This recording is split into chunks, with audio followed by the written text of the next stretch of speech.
Hey guys, welcome back for another track guide this week from Silverstone Historical Grand Prix Circuit.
All right guys, welcome back to the channel. So this week's track guide is from Silverstone Historic Grand Prix, track I've never raced before. So it took a little bit of learning over the weekend. Hence probably why I'm getting this up a little bit late. But so this week I've done a 140.15, so one and a bit. Felt pretty good. I have changed up since I recorded this one, which was on Saturday. I've changed up my style a little bit, but I think I might go back to this. Just did a couple of sections holding different gears, but this seems to be a lot quicker. So anyway, I'll talk you through this one. This is a reasonably neat nap lap. So my brake bias is on a 50.7 for this lap, and it's the first lap out after my outlap. So coming into the first corner, I'll just put it back on the other one. Don't know why I always put it on that one. All right, so we're going through this one here. So coming into the first corner here, guys. So you're all the way up in sixth gear. So just at that red line there, as you can see, there on the red line. I'm just lightly on the brakes. I'm not getting too hard on the brakes. You can push it to here if you need to, like if someone's if you're contesting for the corner or whatever.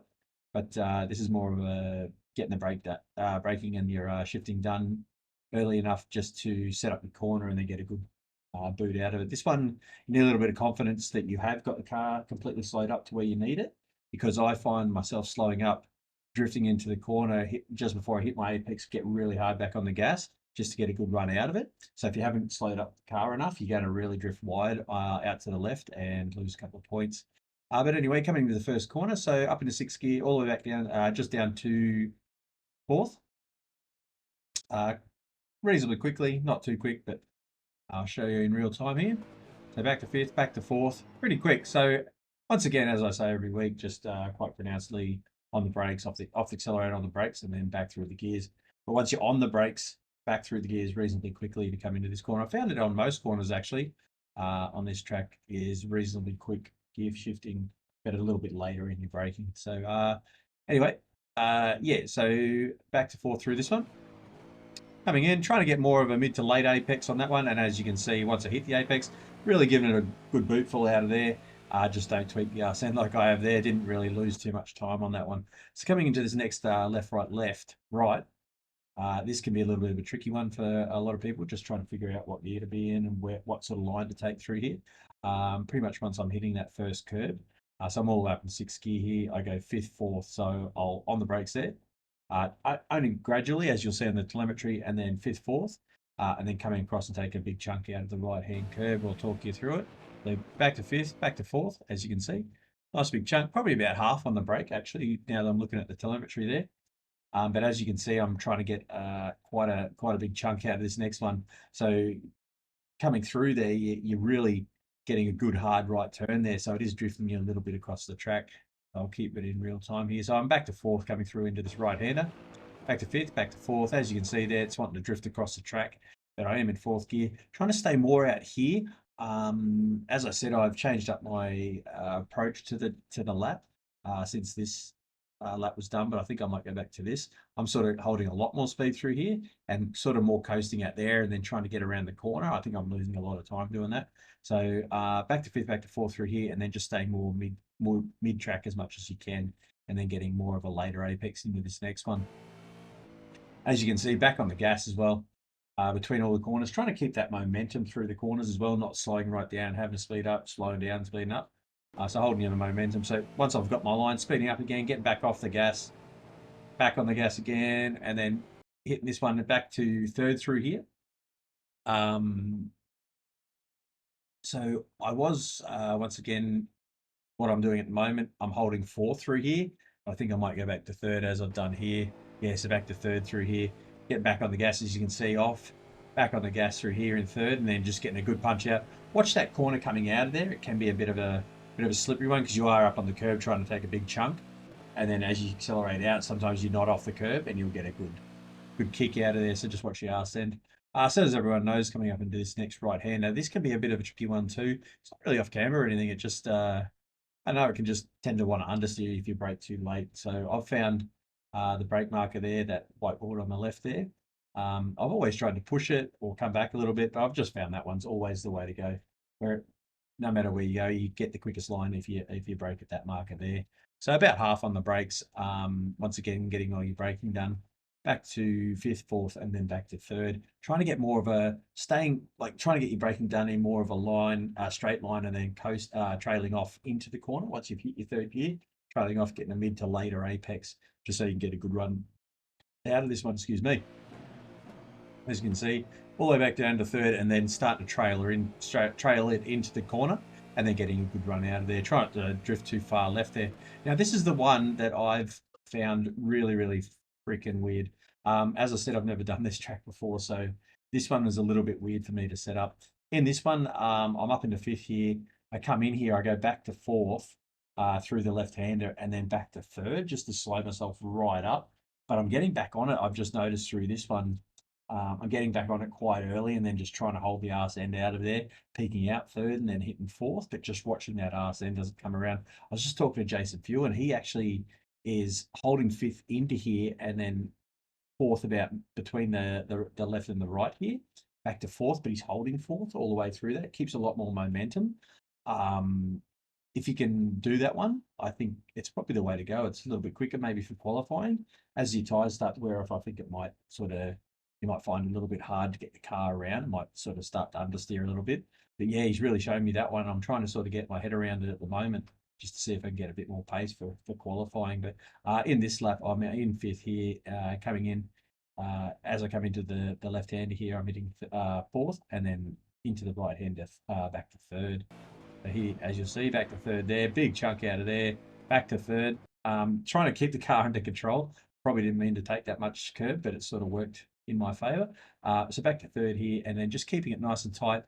As Jason was telling me, you take this as a double right-hander. You don't take it as a big sweeper, so you can keep a bit of momentum, sort of sweep out this way, get your braking done, and then really give it a good boot out of the corner. With this one, I've sort of done that unintentionally, trying to keep myself nice and tight to the curb there, which has actually worked. And then it gives me a good run out, as you'll see here. I'll just go back a little bit. So back to third there. Trying to keep it nice and tight and getting back on the gas, as you can see, wanting to bring the arse end around and just giving it a good boot and then shifting fourth, coming out of the corner there. This one's pretty straightforward, pretty much at that curb there. I sort of look for that curb once I hit that one. I'm coming across, I'm pretty much shifting sixth as I'm turning in. So I'm like turning in and then hitting sixth at that curb, and then keeping it nice and tight on this one. Try not to drop the tyres inside the left-hand side there. As you'll see, once you get past that curb there's a big chunk out of the grass that'll give you a good kick out of there. And yeah, which I tried to do in practice, and yeah, gave me a good boot. So just watch that one. But pretty straightforward. Into six, nice and tight through there. Coming back across the left-hand side as you come down under the bridge here, there's not really a brake marker here. I just sort of use well, I suppose there is the little brake there at the between the red and the white wall to get on the brakes. So all the way up in sixth gear here, back to fifth and back to fourth.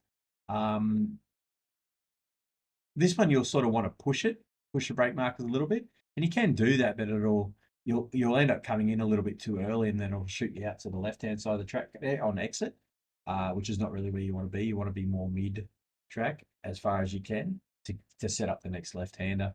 So just keep that in mind, guys. Maybe back off your brake markers a little bit. But yeah, back to fifth, back to fourth, and then getting more of a mid-apex once again. Yeah, coming around, mid-apex, accelerating out in fourth. As you can see there, where I come out, so I've got all my turning done. I'm coming back across the middle of the track, and as I come around the corner and then straighten up, that's when I'm doing my braking. Back to third, then into the corner. So just keep that in mind. Try not to brake while you're turning and fluffing around as you'll unstable the car. Probably lose it. So back to third through this one. Getting more of a mid sort of apex again, holding it nice and tight, taking much as a curve as you can. Getting a good run out of there. Use all the road, come right out to the right-hand side of the road here, and then at the end of the curve there, get on the brakes nice and hard. Try not to stay right out here. I suppose you can use all of the track, but it tends to you have to do more trailing. So it's sort of, I don't know, it tends to bring the arse end around a bit too much for me. So I find it a little bit harder to control. I'll show you so I'll brake there. As you can see, I sort of aim for more of the middle of the track, and then keep sort of basically middle of the track, but aiming for a car length out from the curb. That's where I'm aiming for. So coming in this way, and then trailing off into the curb and just hitting it nice and tight through this next left-hander in second gear. Nice and tight through there. Get all your turning done once you come into that left-hander. Make sure you're completely turned around the corner. You're basically aiming for the middle of the track when you accelerate out. Otherwise, you will drift out right over to the right here. It's not overly detrimental, but yeah, it doesn't set up the next right-hander very well. So you want to keep sort of more mid-track coming out of there. And then coming into the last right-hander, giving it a good boot out of there. And as you can see, trying to get more around the corner before I sort of trail off and then come in and hug this one nice and tight. You probably can come in and use it as a double right-hander, which I've seen a lot of people do. But for me, sort of from the mid-track there, try to get all my braking done, start trailing off into the curb, keeping it nice and tight, getting right around that curb, spotting the end of the curb there, and then just giving it a good boot out. Watch it can be a little bit slippery out of that one as well. But that's pretty much a track guide, guys. Reasonably straightforward. As I said, not really a track that I've done before, or not a track I've done before. Really looking forward to it, actually. But yeah, as usual, if there's anything you need to know, give me a message. I think you're leaving a thumbs up and subscribing for more content. But can't wait to see you in the race on Thursday, guys. Cheers for that. Yeah.